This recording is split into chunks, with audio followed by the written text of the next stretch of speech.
Bueno, muy bien. Hola a todos, mi nombre es Lucas Ezequiel Sarli. Estoy muy contento de participar en esta exposición con ustedes. Les quería contar un poco sobre, no necesariamente sobre patrimonio funerario en el sentido de hablar de cementerios, sino algunas visiones sobre el inframundo. Y me pareció interesante mostrar un paralelismo entre cosas que van sucediendo en el viaje al inframundo de los pueblos mexicas, inclusive con algunas similitudes y paralelismos que se dan con la cultura egipcia, que si bien son dos pueblos que sabemos que al menos no se conoce que hayan tenido ninguna conexión, es curioso que haya tantas similitudes. Así que me pareció interesante para hablar de mitología comparada, establecer un paralelismo entre las visiones del inframundo, de los pueblos mexicas y por otro lado de los pueblos egipcios. Hay una teoría que, si bien es alternativa a la hipótesis difusionista para intentar explicar por qué hay cuestiones en común entre un pueblo y otro, bueno, uno puede ser porque un pueblo le difundió ese conocimiento al otro, la hipótesis difusionista. Si nosotros agarramos mitos romanos, vamos a ver que son muy parecidas las historias a las de los mitos griegos. En ese caso no es que es casualidad, sino que los griegos le difundieron esas historias a los romanos. Los romanos las tomaron, a veces las dejaron tal cual, y las adaptaron a su propia cultura. En este caso no hay ninguna conexión probada entre los pueblos mexicas y el antiguo Egipto. Por lo tanto, no podemos hablar de difusionismo. Sin embargo, aparecen algunas temáticas en común. Y acá entra la otra teoría, que es la cuestión del inconsciente colectivo de Yang, la cuestión de los mitemas en común, los arquetipos en común, los mitemas que se proponían a través de como temáticas comunes para analizar dentro de los mitos ciertas temáticas que se van desarrollando en muchas culturas en común. Por lo tanto, se habla de una hipótesis que se llama convergencia determinista. Hay algo en nuestros cerebros, en nuestras cabezas, que seamos de Oceanía, seamos de América, seamos de Europa, seamos de Asia o seamos de África, vamos a tener en común, porque somos pertenecientes a una misma raza. Podemos tener etnias diferentes, pero la raza es la misma, raza humana. Entonces, vamos a interpretar fenómenos naturales en común de forma análoga. El rayo que cae acá, yo por ejemplo estoy desde Argentina, el rayo que cae desde Buenos Aires va a ser exactamente el mismo rayo, se va a ver igual que si cayera un rayo en África, en Asia. Entonces es lógico encontrar historias con ciertos componentes en común. De manera tal que si yo tenía un profesor que decía, imagínense que existiera una civilización alienígena que nos viniera a analizar desde un planeta muy lejano y conociera todos nuestros mitos, le daría la sensación de que todos esos mitos son como diferentes versiones de un mismo mito en común. Entonces, en diferentes mitologías, sin ninguna conexión probada entre los pueblos, aparecen un montón de tópicos que son análogos. Por ejemplo, les voy a pedir que miren esta primera imagen que está sacada de un códice azteca, que los códices era el precursor del papel, el precursor del libro. En general se realizaban con papel amate, que es un papel sacado de una especie de higuera, de un árbol parecido a la higuera. Van a ver en varias imágenes. Acá se ve también este ojo nocturno que se ve acá, es la representación de la noche. Cuando aparece la noche, fíjense que está cruzada por dos especies de navajas, como de cuchillos, que estaban hechos con púas de maguey. Los mexicas utilizaban las púas, el maguey es una planta parecida a una especie de cactus, de la cual extraían un licor, que lo conocemos por el nombre de pulque, ellos le llamaban octri, que era la bebida alcohólica que ellos fermentaban y tomaban,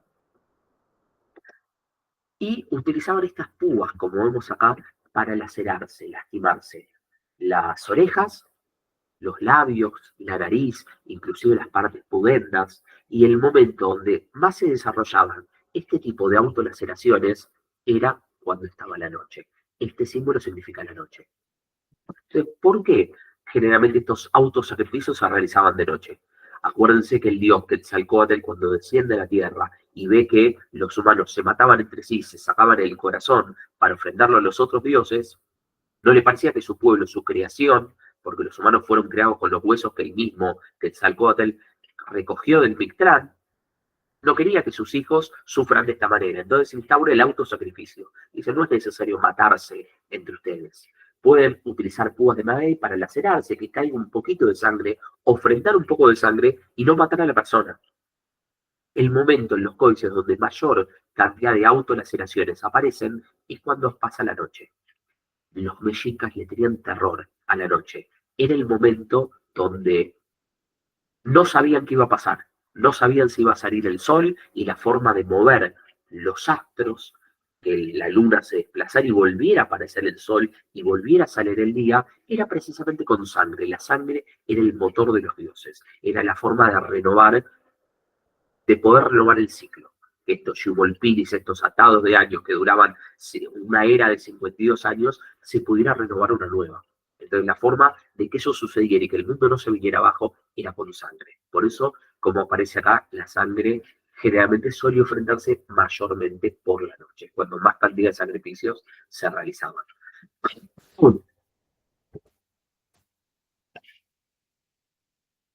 Bueno, en la religión azteca vamos a ver que todo lo que es el inframundo se le suele llamar el Mictlán. El Mictlán había que pasar una serie de pruebas cuando la persona moría, iba a tener que pasar una serie de regiones, de zonas, donde iba a sufrir diferentes penurias para poder finalmente tener su descanso eterno. Entonces, no había una especie de juicio como si tuvieron los egipcios, donde a ver, se colocaba la balanza con el corazón de la víctima en contrapeso con la pluma del Maat. Los egipcios veían si la balanza estaba equilibrada, quería decir que tenía un corazón libre en penas, no pesado, y esa persona había sido buena y tenía un premio, que era la vida en el paraíso sideral, le llamaban que era el Aru, el campo de los juncos. En cambio, si la persona había sido mala, el corazón iba a pesar más e iba a ser devorado por un monstruo llamado Amit, que era un monstruo que tenía mezcla de los peores animales que había en Egipto. Tenía cabeza de cocodrilo, cuerpo de hipopótamo y garras de león.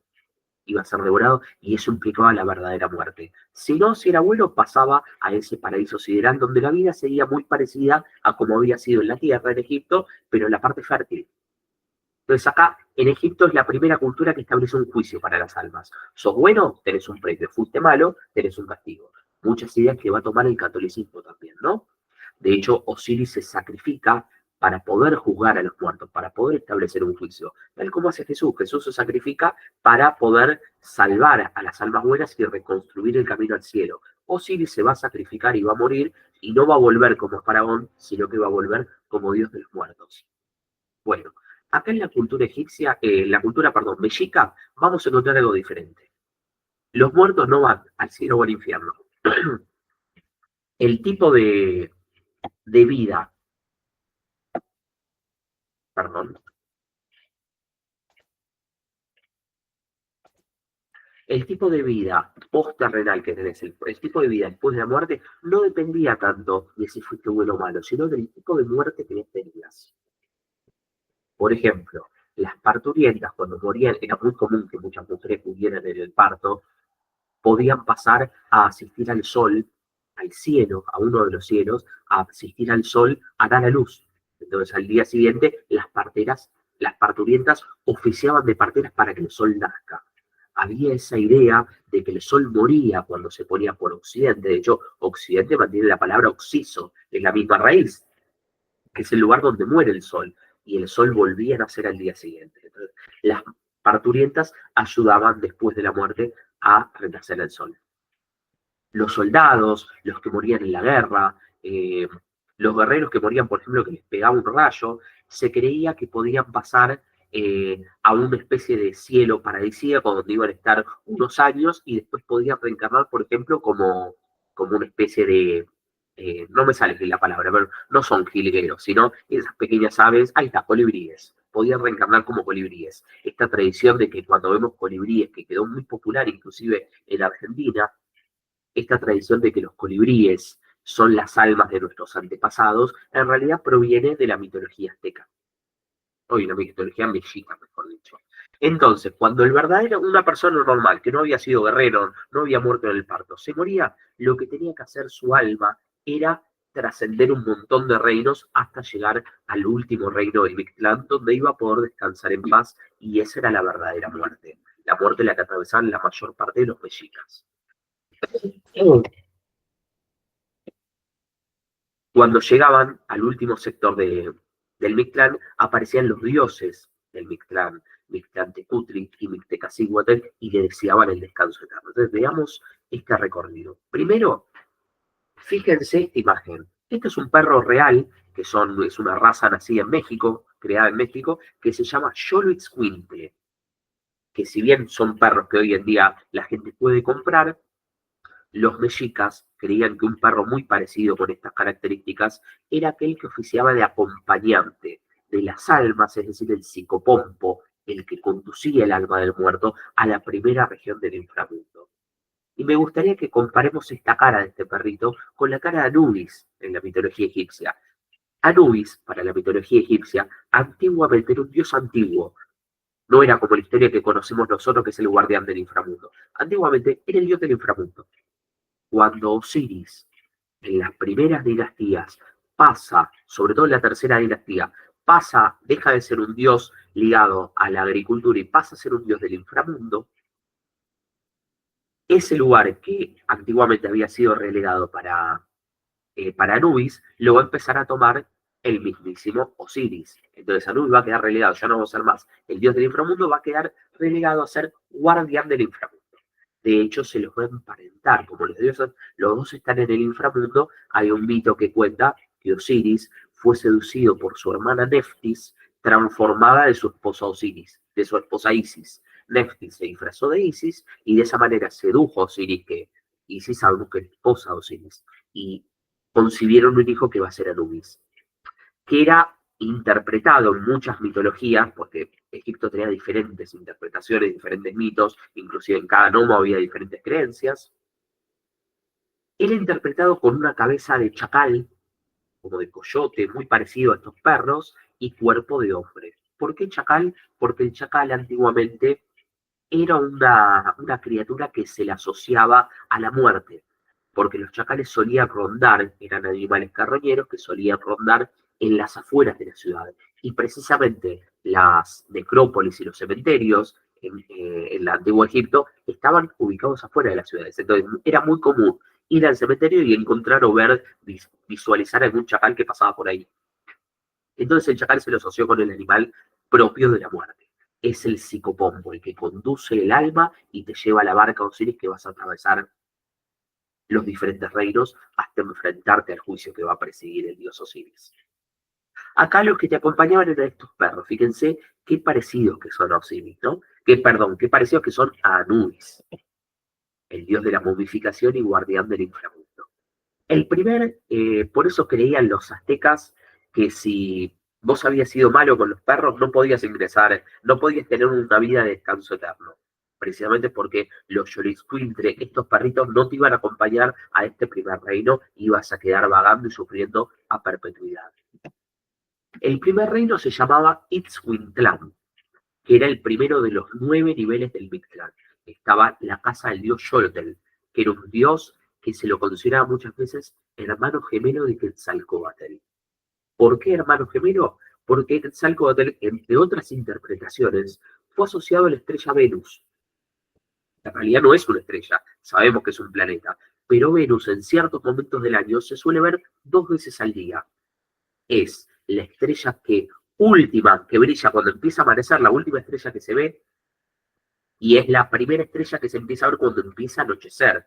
De hecho, Venus es el único astro, además del Sol y de la Luna, que se puede llegar a ver de día. Así que cuando de día vean una estrella y saben que no hay ningún satélite que anda pasando por ahí, van a saber que es Venus. Precisamente porque tiene una capa atmosférica muy densa y muy grande que refleja mucho la luz del Sol y por eso brilla mucho. Se le asoció a la diosa de la belleza romana. Bueno, entonces los aztecas, ¿qué creían? Que estos dos eran diferentes dioses. Cuando aparecía, por ejemplo, a la mañana, naciendo, era personificado por Quetzalcóatl. Y cuando empezaba la noche, que era la primera estrella, el señor del ocaso, se lo asoció a su hermano gemelo Xolotl, que residía en este primer reino del Mictlán.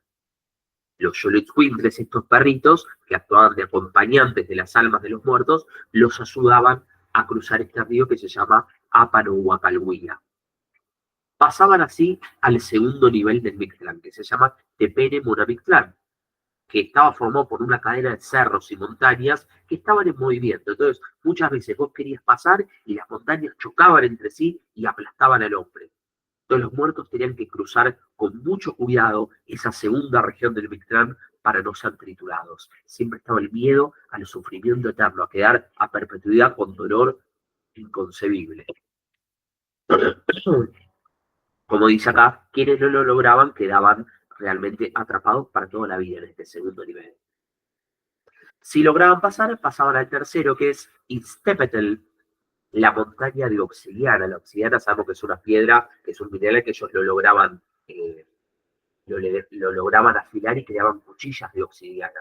Entonces era un lugar donde había una tortura constante, porque constantemente volaban pedacitos de obsidiana en las piedras y rasgaban todos los cuerpos. O sea que pasar por ahí era someterte a una laceración del cuerpo constante. Los pedazos de obsidiana desgarraban el cuerpo, desgarraban la carne. Muchas veces los cuerpos eran arrastrados por fuertes vientos y había que seguir si no podías quedar parado en esos vendavales que te podían dejar sin movilizarte. La siguiente región se llama Sehueloyán, que es una especie de infierno congelado. Bueno, ya sufriste con el viento, ahora vas a sufrir con el frío. Si querés realmente disfrutar la vida eterna y el descanso, tenés que pasar por esta región donde tenés que estar en constante movimiento y si te rendías, decía que se te congelaba la carne, los huesos y no había posibilidad de salir de ese lugar.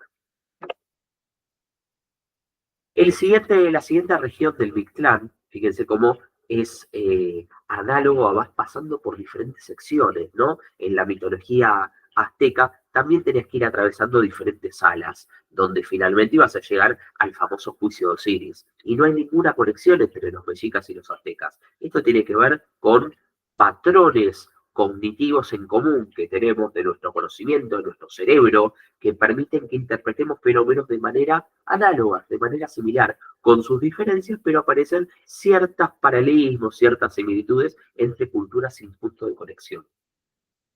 Entonces aparece la siguiente región que se llama Panhuetlacaloyan, que, bueno, los vientos de vuelta vuelven a ser totalmente vendavales, son violentos, los muertos dicen que no podían caminar acá, no lo podían atravesar, sino que tenían que dejar que el viento te lleve. Y el viento te llevaba para un lado, te golpeaba para el otro, y así podías pasar años hasta que venga el viento ideal y que te deposite justo a la salida de este Panhuetlacaloyan.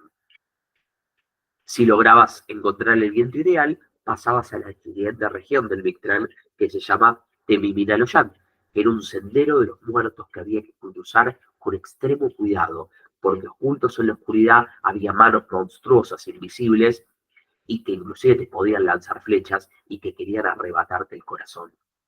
Por eso muchas veces los mexicas, los familiares del difunto, le extraían el corazón y lo guardaban en una vasija para protegerlo de estos especies de demonios que intentaban robarlo. De esa manera los muertos podían ser atacados, podían desangrarse, si no eran lo suficientemente rápidos para tratar de salir del Temiminaloyan lo más rápido posible. Así pasaban al Teyolocualoyan, que en ese momento dice que había bestias salvajes que aparecían también y que podían, si ellos no lograban escapar lo suficientemente rápido, y podían abrir el pecho a los muertos y extraerles el corazón. Así que muchas veces había que tener cuidado precisamente de no solo los espíritus, sino también de bestias salvajes, que el hombre no tenía forma de escapar si no fuera con su rapidez, no había forma de luchar y vencerlos. Así se pasaba al Apanohualoyan, que era un enorme río de aguas negras, el muerto que si no lograba conservar el corazón podía hundirse en las profundidades, tenía que mantenerlo porque era la forma de poder sobrevivir en ese río y no morir de ahogamiento. Y con Agualoyan pasamos a la siguiente región. Había una espesa neblina, no permitía ver nada, no se podía ver nada alrededor, caminabas a la gente, dicen que las almas caminaban a tientas, como si fueran ciegos, y era el momento para estar en soledad con vos mismo, reflexionar con tus propios actos y poder redimirte de las cosas malas que hubieras hecho. Entonces, una vez que vos pasabas por ese proceso de autoconocimiento, de perdón, de reflexión, de redención, ahí sí podías estar apto para ingresar al Mictlán. Y aparecía el mismo señor de los muertos, Mictlán de Cutri, que te daba la bienvenida y decía las palabras famosas de bienvenida. Has terminado tus penas, vete a dormir tu sueño mortal.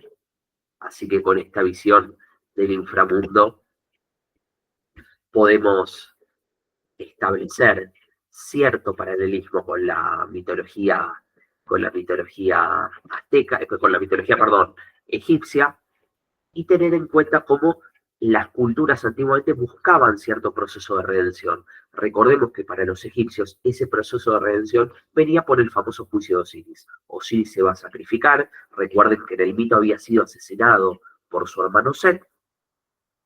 Set lo asesina para quedarse con el reino del Egipto fértil, que era la parte que le había tocado gobernar a Osiris, y crea un ataúd gigante, lo engaña. Crea un ataúd gigante de oro, con finísimas piedras preciosas, revestido con madera traída de otros países de afuera. En Egipto no había mucha madera, así que era un bien muy codiciado. Y lo presenta en medio de una fiesta que ofrece. Dice, miren qué lindo ataúd, yo se lo pienso regalar a la persona que quepa dentro de él. Todos los dioses quieren entrar porque les encanta el ataúd y van pasando uno por uno. A algunos les queda más chico, otros más grande, pero lo que Osiris no sabía que esto era una trampa. Mientras Osiris dormía, el mismísimo Set le había tomado las medidas y creó un ataúd exactamente del tamaño de Osiris. Entonces, cuando Osiris entra, ve que cabe perfectamente en el ataúd, viene Set rápidamente, lo tapa, lo clava y lo tira al río. Su hermana y esposa Isis lo logra recuperar ese cadáver, pero Set lo vuelve a robar el cadáver y para que nadie lo agarre, esta vez lo va a cortar precisamente en 40 pedacitos. 40 pedacitos hace referencia a los 40 nomos que había en Egipto, las 40 regiones que los griegos le llamaban nomos, y distribuye una región por cada partecita de Egipto. Entonces, Isis va a ir con la ayuda de su hermana Neftis, que era la esposa de Set, va a ir recorriendo todo Egipto y juntando los pedazos para reconstruirlo. Y recordemos que Isis había sido receptora del nombre secreto de Ra. Para los egipcios, el nombre que ellos le llamaban el Ren era parte de la naturaleza de la persona. Las personas que sabían el nombre de otros tenían acceso al poder, al cuerpo del otro, a los poderes del otro. Entonces los egipcios creían que todas las personas o que todos los dioses tenían un nombre especial, un nombre secreto, que los hombres no podían llegar a pronunciar, que nuestra realidad lingüística lo hace imposible de pronunciar y que aunque lo supiéramos, no podríamos ni decirlo. Entonces, Isis va a extorsionar a su tatarabuelo Ra para que revele su nombre secreto. Y ella lo va a escuchar. Al tener el nombre secreto de Ra, va a tener acceso a los poderes de Ra. Por eso Isis va a ser una diosa amada. Y con ese poder que obtuvo de su tatarabuelo Ra, lo va a revivir a Osiris. Van a engendrar un hijo, que va a ser el famoso Horus, quien va a vengar a su padre por esta afrenta y se va a vengar de Set y va a ser el futuro faraón. Y Osiris, en vez de volver a reinar la tierra, se va a sacrificar y va a descender al inframundo para darnos esta posibilidad como humanos, que tengamos este juicio y esta posible redención. Así que es una historia mitológica que tiene también ciertas conexiones con la historia de Jesús. Recordemos que Jesús se sacrifica, va al desierto, se prepara y decide, pese a que podría haberse escapado, decide que el pueblo, si lo tiene que crucificar, se ofrenda, si bien podría haberse tranquilamente bajado de la cruz, precisamente para bajar al Sheol judío, al infierno, y llevarse a las buenas almas, porque antes los buenos o malos, a partir del pecado original de Adán, iban al infierno. Sea bueno o malo, ibas ahí. Reconstruye el camino al cielo y se lleva a todas las almas buenas con él. Osiris hace lo mismo, se sacrifica para darnos esta posibilidad. Seamos buenos o malos, pasamos a tener un sistema de premio-castigo. Y esto que aparece inclusive en la mitología egipcia varios siglos antes de lo que aparece en la historia de la Biblia. Así que los dejo con esta reflexión, por eso me gusta tanto estudiar la mitología comparada, porque nos permite establecer un montón de paralelismos y temáticas en común entre diferentes culturas que a veces pueden estar conectadas, puede haber casos de difusión, o a veces ni siquiera eso, y aparecen un montón de coincidencias también. Les mando un abrazo a todos y espero que les haya gustado mucho esta clase.